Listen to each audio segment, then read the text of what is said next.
CM Yogi Adityanath और भारत सरकार के केंद्रीय मंत्री सर्बानंद सोनोवाल ने 7 सामुदायिक जेटी का लोकार्पण और 8 का किया शिलान्यास। प्रधानमंत्री गति शक्ति स्कीम के तहत अंतर्देशीय जलमार्ग के जरिए वाराणसी बनेगा व्यापारिक केंद्र। भारतीय अंतर्देशीय जलमार्ग प्राधिकरण उत्तर प्रदेश, बिहार, झारखंड और पश्चिम बंगाल में 62 घाटों का निर्माण कर रहा है। भारतीय अंतर्देशीय जलमार्ग प्राधिकरण और कोचिन शिपयार्ड के बीच करार किया गया है, जिसके तहत देश के पहले हाइड्रोजन फ्यूल सेल कैटमारन जलयान और इलेक्ट्रिक हाइब्रिड जलयान निर्मित किए जाएंगे। उत्तर प्रदेश में 7 सामुदायिक घाट लॉन्च किए गए हैं और अन्य 8 घाटों के लिए आधारशिलाएं रख दी गई हैं। वाराणसी और डिब्रूगढ़ के बीच भारत का सबसे लंबा रिवर क्रूज गंगा विला शीघ्र लॉन्च किया जाएगा। PM Gatishakti multi modal waterways summit 2022 के तहत भारत सरकार अंतर्देशीय जलमार्गों को संवहनीय, किफ़ायती, झंझट मुक्त परिवहन साधन बनाने के लिए प्रतिबद्ध है और इसमें आध्यात्मिक नगरी वाराणसी का अत्यधिक महत्व है। उत्तर प्रदेश के मुख्यमंत्री योगी आदित्यनाथ अपने 1 दिवसीय वाराणसी दौरे के दौरान शुक्रवार को अस्सी के पास रविदास घाट पर भारत सरकार में बंदरगाह, नौवहन व जलमार्ग मंत्री सर्बानंद सोनोवाल के साथ संयुक्त रूप से भारतीय अंतर्देशीय जलमार्ग प्राधिकरण द्वारा आयोजित कार्यक्रम में गंगा में तैयार किए गए जेटियों का बटन दबाकर लोकार्पण किया। उन्होंने 7 सामुदायिक जेटियों का लोकार्पण तथा 8 सामुदायिक जेटियों का शिलान्यास किया। कार्यक्रम का उद्घाटन उत्तर प्रदेश के मुख्यमंत्री योगी आदित्यनाथ एवं भारत सरकार में बंदरगाह, नौवहन व जलमार्ग मंत्री सर्बानंद सोनोवाल ने किया। कंजूसी कर रहे हैं, मैं समझ नहीं पा रहा कि ऐसा क्या है। आप सब गंगा के तट पर आयोजित ये कार्यक्रम उत्तर प्रदेश के इतिहास में, वाराणसी के इतिहास में मित्रों एक मील का पत्थर साबित होने वाला है। जल मार्ग को लेकर माननीय प्रधानमंत्री महोदय ने आज एक से बढ़कर एक दिग्गज लोकप्रिय नेता जो आपके अपने क्षेत्र में जिन्होंने विकास की लौ जला रखी है, वो सब आज इस कार्यक्रम में यहाँ पर उपस्थित हैं। केंद्रीय मंत्री महोदय उपस्थित हैं।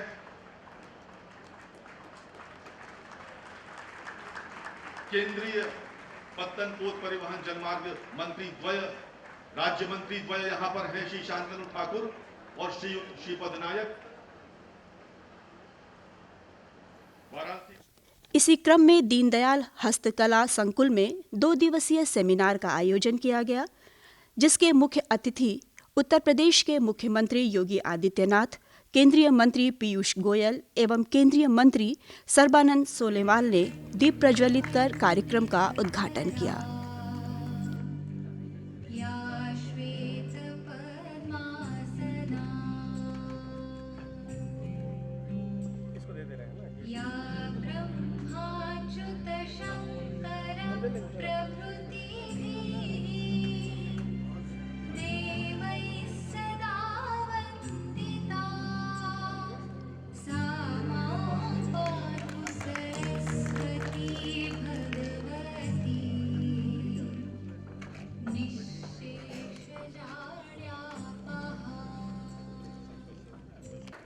Thank you. Warm welcome to Honorable Chief Minister. May I request Shri Bandyopadhyay to welcome Shri Piyush Goyal, Honorable Minister.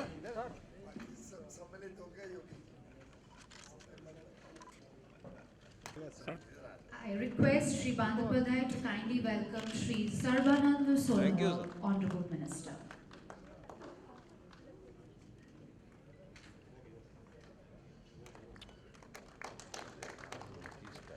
I request you, sir, to kindly welcome Shri Khalid Mohammed Chaudhary, Honorable State Minister for Shipping, Government of Bangladesh. I request Shri Bandyopadhyay to welcome Shri Shripad Naik, Honorable Minister.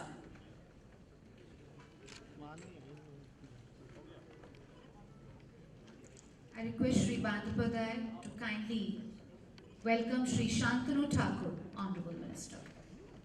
इस अवसर पर केंद्रीय मंत्री सर्बानंद सोनोवाल ने अपने उद्बोधन में इसकी महत्ता को बताया।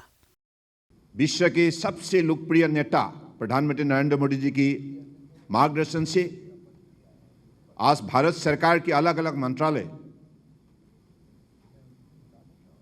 भारत को यातायात व्यवस्था को मजबूत बनाने के सिलसिले में कनेक्टिविटी और कम्युनिकेशन को बढ़ावा देने के लिए मजबूत कदम उठाते आए हैं। और आज माननीय प्रधानमंत्री जी ने पीएम गति शक्ति नेशनल मास्टर प्लान और साथ साथ में नेशनल लॉजिस्टिक पॉलिसी के जरिए आज देशवासियों को एक बहुत बड़ा भरोसा दिया है और देशवासियों का मन में आस विशेष रूप से उम्मीद जाग उठा है कि ये देश निश्चित रूप से एक आत्मनिर्भर देश बनेगा, क्योंकि आप सबको मालूम है माननीय प्रधानमंत्री जी ने हमेशा कहते हैं कि ट्रांसफॉर्मेशन थ्रू ट्रांसपोर्टेशन। इसलिए जब तक हमारा यातायात व्यवस्था आधुनिक नहीं होगा, मजबूत नहीं होगा, तब तक हम अपने अर्थव्यवस्था को मजबूत नहीं बना सकते।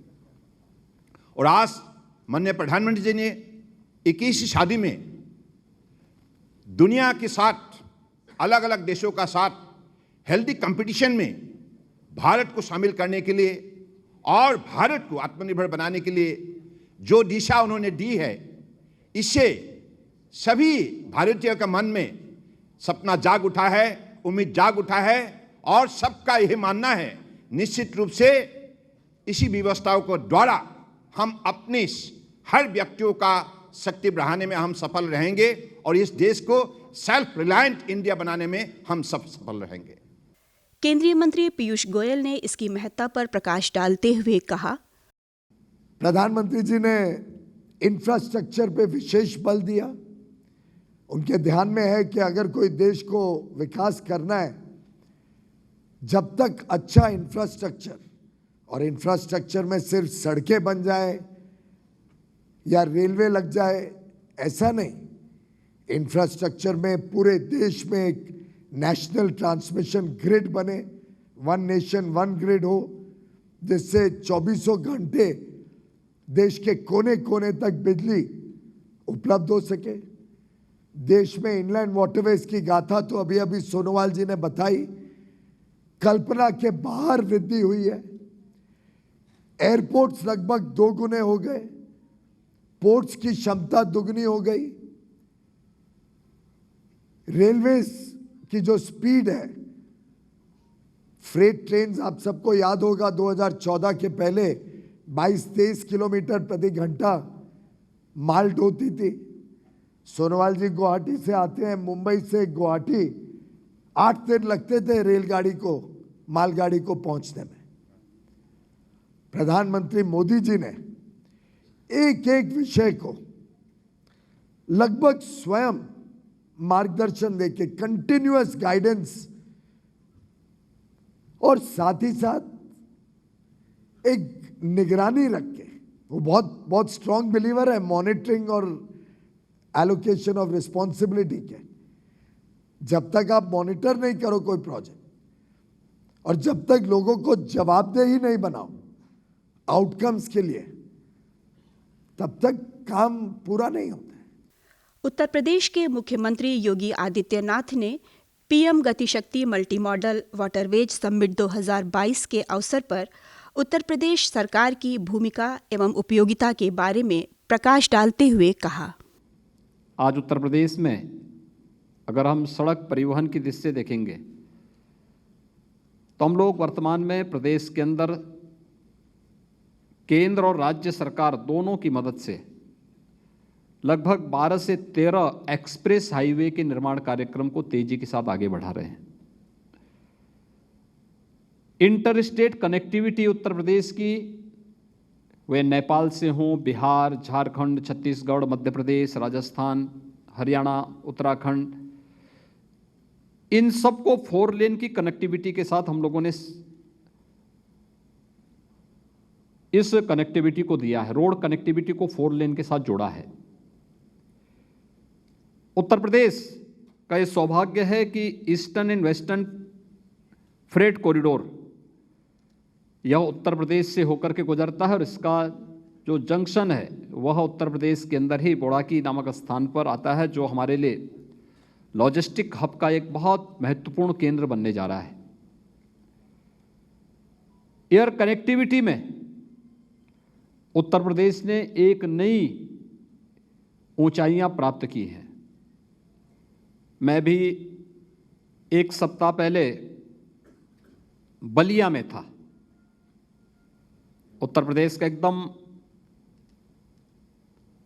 उत्तर पूर्व कोना पड़ता है, तो मैं वहां उस जनपद में था। एक्सपोर्ट प्रमोशन की ओर से मुझे इस बात के लिए अनुरोध किया गया था कि मैं एक फ्लैग ऑफ करूं, वहां से कुछ सब्जियां यहां से एक्सपोर्ट होनी है। तो मैं वहां गया था कार्यक्रम में, मैंने फ्लैग ऑफ किया, मैंने देखा सब्जियां बहुत ताज़ी थी, अच्छी थी। मैंने कहा कैसे करेंगे, कैसे लेके जाएंगे? उन्होंने कहा नहीं, यहाँ से जाएगा, यहाँ से कार्गो से वाराणसी से ये दुबई जाएगा। आप अनुमान कर सकते हैं कि बलिया से, देवरिया से, कुशीनगर से, गाजीपुर से, जौनपुर से, चंदौली से, इन जनपदों से जब कृषि उत्पाद एक्सपोर्ट होने लग जाए तो यह किसान की आमदनी को कई गुना बढ़ाता तो है ही, साथ साथ उसके मन में एक विश्वास भी जागृत करता है। Thank you, Honorable Chief Minister Shri Yogi Adityanath ji, for your noteworthy address.